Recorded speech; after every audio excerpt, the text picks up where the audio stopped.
Bonjour à tous. Pour cette nouvelle entrevue, j'ai la chance d'avoir avec moi Charles-André Follum. Salut Patrice. Bonjour et bienvenue. Charles-André est quelqu'un que, premièrement, que je respecte beaucoup. Que je connais depuis plusieurs années à travers le club immobilier. On a même eu la chance de voyager dans le sud ensemble avec le club immobilier. Puis même Charles a même travaillé un peu avec PMML pour nous aider dans nos processus. Maintenant aussi, dernièrement, on a fait l'acquisition d'un 64 logements. Ouais. Puis je trouve vraiment intéressant comme transaction. Puis je voulais l'inviter pour démontrer un peu son parcours. Puis qui nous compte un peu quand tu es arrivé et comment tu as fait ta transaction. Donc, Charles, peut-être t'introduire puis commencer comment. Oui, bonjour tout le monde. Je m'appelle Charles-André. Je suis investisseur depuis 3 ans. J'ai commencé avec les cours du Club d'investisseurs immobiliers du Québec. J'ai fait le coaching régulier, coaching avancé. J'ai été chercher beaucoup de connaissances puis surtout beaucoup de relations parce qu'en immobilier, le monde que tu connais a un gros impact sur ta carrière en immobilier. C'est ça. Tous les coachs, Yvan, Jacques, ils ont été des personnes très, très importantes pour moi. Puis on a fait les semaines des millionnaires où j'ai rencontré Patrice. Je l'avais déjà rencontré, mais qu'on a bâti la relation. Avant d'arriver là, au départ, qu'est-ce qui a fait que tu t'es intéressé à l'immobilier? Puis à quel âge? L'âge, ça a tout le temps flotté dans ma tête parce que mon arrière-grand-père, il avait des logements, puis j'étais plus ou moins conscient de ça, mais il y avait des vieux blocs, puis je sais qu'il y avait des problèmes avec des locataires, mais ça a tout le temps flotté. Fait que l'immobilier égale problème locataire. Ouais, en tout cas, c'était flou, là. Sauf que ça, puis mon père, il avait eu un 15 logements avec son frère, puis ça s'était pas bien passé, puis j'avais comme tout le temps eu un remords par rapport à ça, parce que je savais que c'était un bon coup qu'il aurait pu faire, mais que ça n'avait pas fonctionné. Puis c'est ça, j'ai tout le temps su que j'allais acheter de l'immobilier. Fait que j'essayais d'acheter plus jeune, puis ça fonctionnait pas. Puis quand j'ai fait les cours avec le club, plus jeune, j'avais de l'argent, je réussissais pas à acheter. Puis après ça, j'ai été chercher les connaissances, puis j'avais moins d'argent, puis j'ai réussi à acheter sans comptant. Fait que j'ai fait... Ta première transaction, ça a été quoi? J'ai acheté ma maison personnelle. J'ai acheté un bar de l'eau avec un bon équité à l'achat. Fait que c'est pas un investissement, mais j'ai de l'équité dedans tout de suite en partant. Fait que ça a été bon. Après ça, j'ai acheté un immeuble commercial qui est un garage de carrosserie. C'est non conventionnel. J'ai acheté ça avec un partenaire. Ah oui? Ouais. C'est quoi qui a fait? C'est des circonstances qui sont arrivées avec ce immeuble-là? C'est pas ça que tu cherchais? Ou... Ça traînait. Il n'y a pas grand monde qui cherche un garage de carrosserie pour investir? J'avais déjà été en visiter un avec mon courtier. Puis il y en a un autre que ça faisait longtemps qu'il était sur le marché. Puis que des fois, l'opportunité, le timing et l'opportunité se rencontrent. Puis on a eu un vraiment bon prix pour ce garage-là. Puis fait qu'on a été de l'avant, on a fait cette transaction-là. J'ai fait d'autres petites transactions, mais après ça, c'est ça. Ma 6e transaction, c'est le 64 logements. Puis j'ai tout le temps gardé en tête le focus de faire des belles transactions. Puis quand je t'avais rencontré, toi et Fred Aubry au Mexique, j'étais sorti de En Jamaïque. En Jamaïque, c'est vrai. Ouais, la première fois qu'on l'a fait ensemble avec Fred, c'était en Jamaïque. C'est d'ailleurs là que moi et Frédéric, on avait comme structuré un deal aussi. Un 140 logements. Ouais. Puis ça me faisait capoter parce que quand je suis sorti de cette semaine-là, je me suis dit, OK, il faut que je change de ligue. C'était vraiment ça, la phrase en tête, il fallait que je change de ligue parce que Patrice, pour ceux qui le connaissent, il y a une drive qui est incomparable. Je connais personne qui a la drive à Patrice au monde. Merci. Fred, tu y parles, puis un regard, il voit $1 million partout. Fred, il a un regard à 1 million, puis il va se reconnaître là-dedans. Mais fait que vous êtes 2 personnes qui ont eu un gros impact sur ça. J'ai vraiment changé mon approche quand je faisais mes recherches. Puis là, c'était même pas en faisant des recherches, c'est j'ai rencontré une personne qui avait des immeubles. J'ai demandé si c'était à vendre. Là, on parle de ton 64. Oui. Mais avant ça, c'est ça, c'est que... Fait que là, je comprends bien, c'est que, mettons, en Jamaïque, là, ça c'est en mars 2017.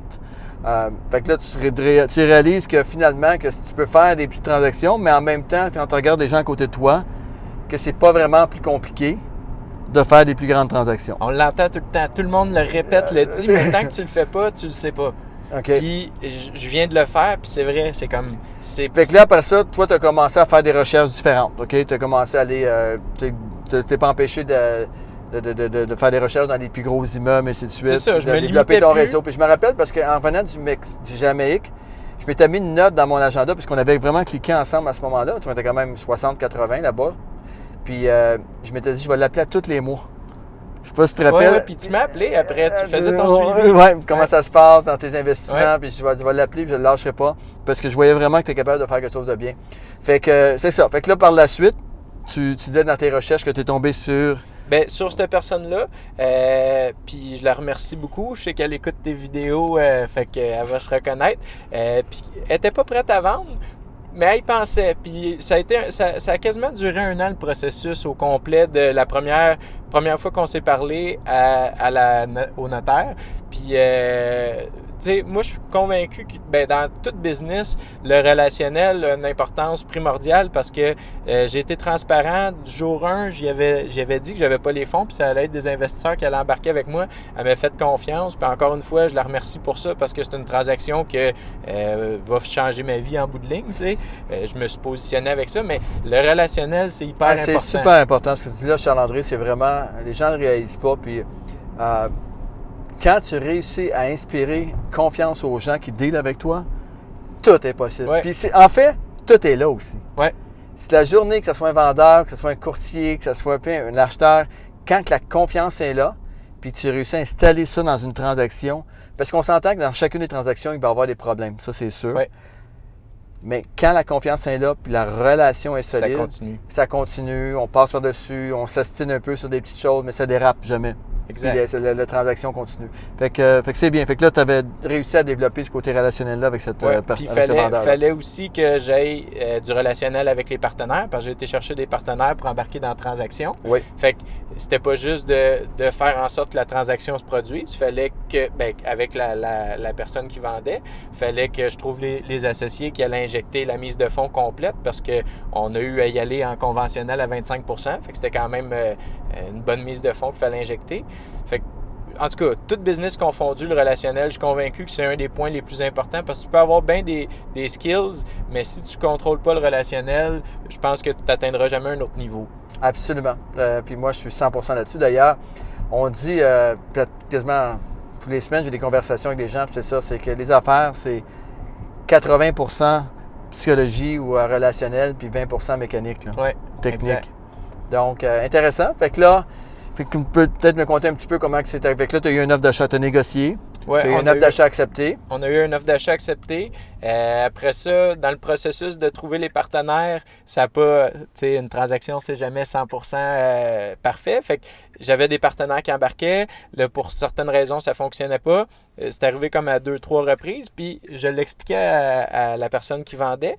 Puis elle m'a tout le temps fait confiance, elle m'a suivi, elle était au courant que là, j'avais du monde qui était qualifié, il sortirait pour telle raison. Puis c'est ça, fait que ça n'a pas été simple à faire, mais l'offre d'achat, ce qui est important, c'est de bien la rédiger. Puis des courtiers comme vous, c'est là pour justement encadrer une transaction. Puis c'est pas tout le monde qui peut se lancer là-dedans simplement parce que le processus est complexe. Il est complexe. Puis, les subtilités sont complexes parce que le processus, il est simple. Tu fais une offre d'achat, bravo, mais les clauses que tu vas intégrer, comment tu vas protéger l'acheteur, comment tu vas protéger le vendeur, puis j'ai réussi à le faire de mon côté, mais c'est parce que j'avais été chercher beaucoup de connaissances, mais je pense que travailler avec une équipe comme la tienne, j'ai hâte de faire une transaction avec vous autres parce que c'est du clé en main pour investisseurs. Mais il y a toujours quoi qui va se passer pareil. Oui. Bien, on est tellement habitué de régler les problèmes. Donc, on retourne à ta transaction.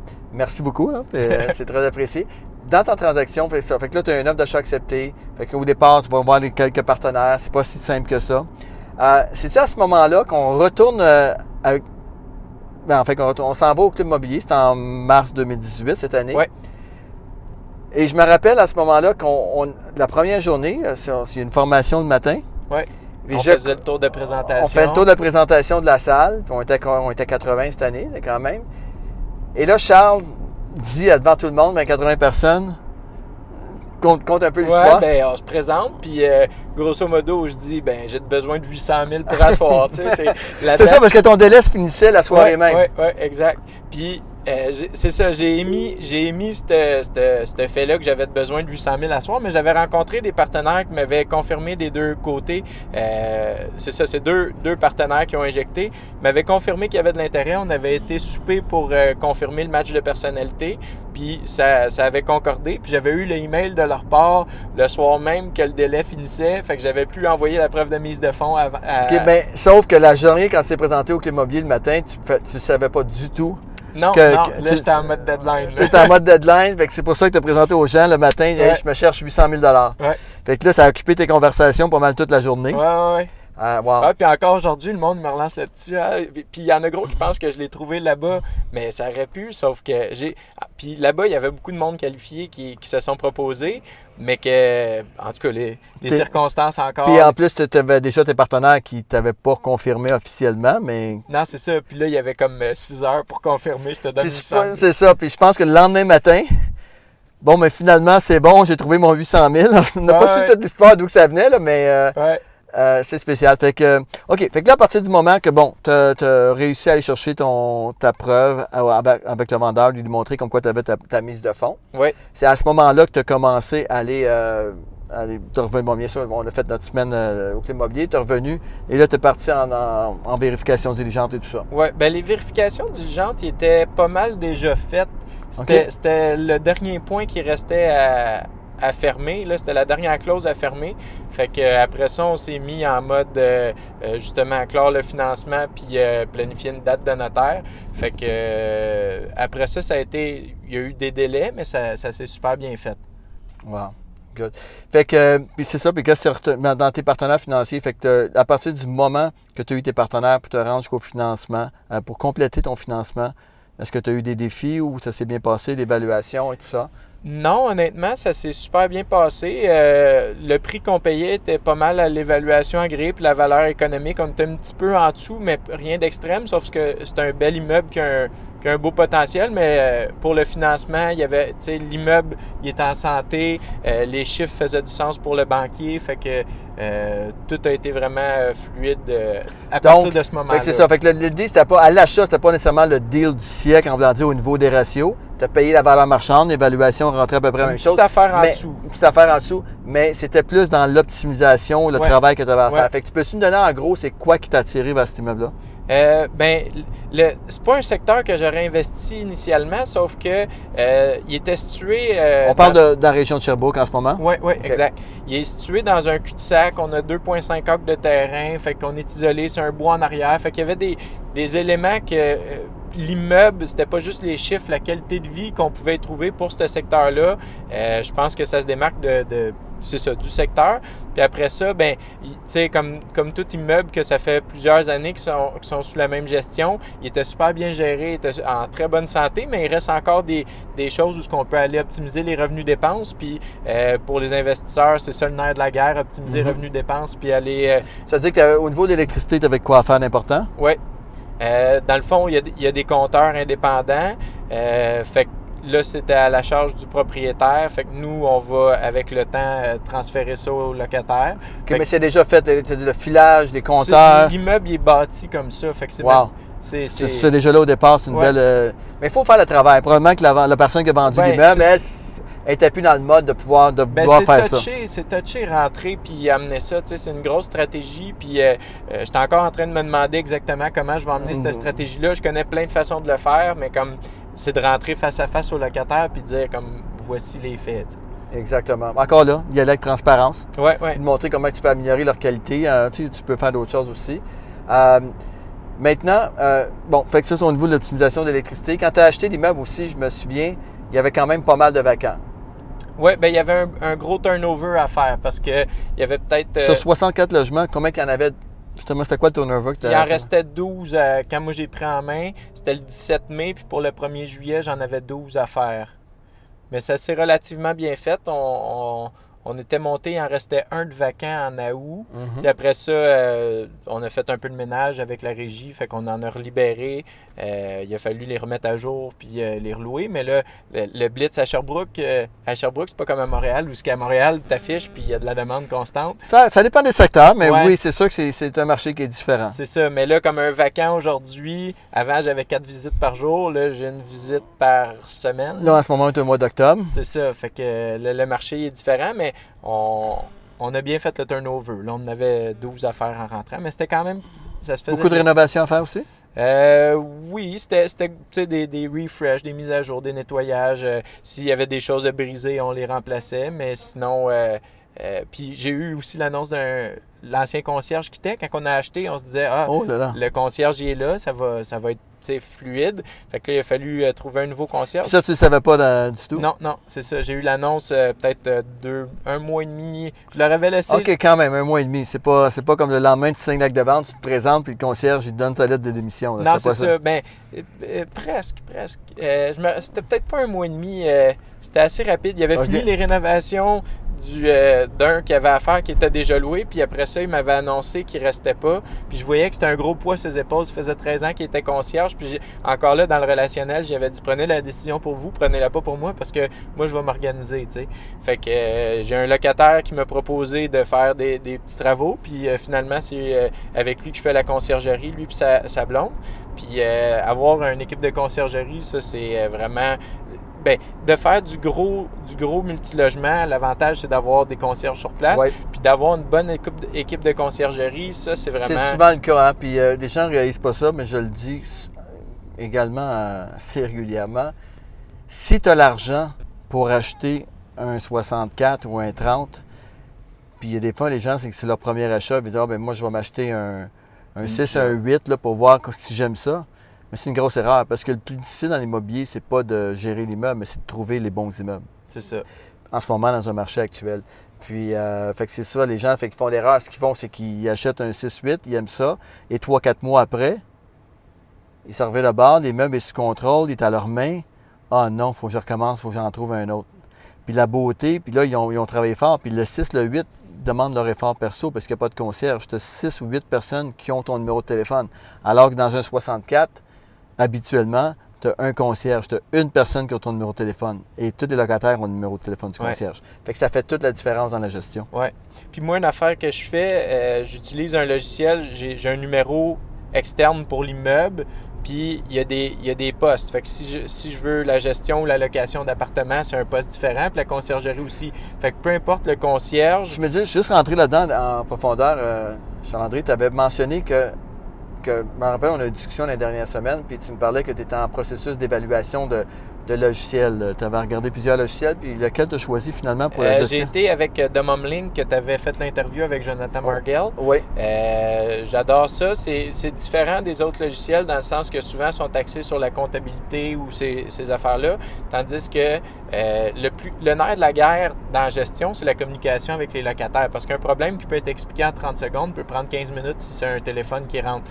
Tandis qu'avec le logiciel Domomlink, c'est ça, le monde émet leurs problèmes par écrit, puis il y a toute une façon de suivre les problèmes, voir qui a vu le problème. Tu peux écrire au locataire ou au concierge à l'intérieur du problème. Fait que c'est vraiment un bon logiciel que moi, j'adore travailler avec. Là.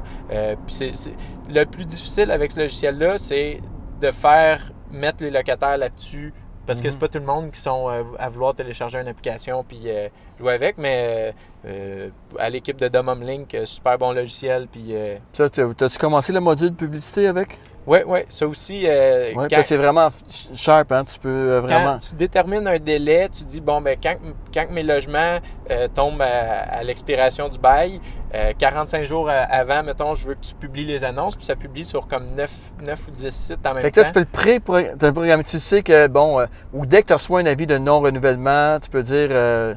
Oui, c'est ça. D'un renouvellement, toi, tu programmes qu'à l'expiration du bail, tu veux tant de jours, puis ils pitchent les annonces. Fait que quand tu fais tes renouvellements, ben dans le système, tu vas...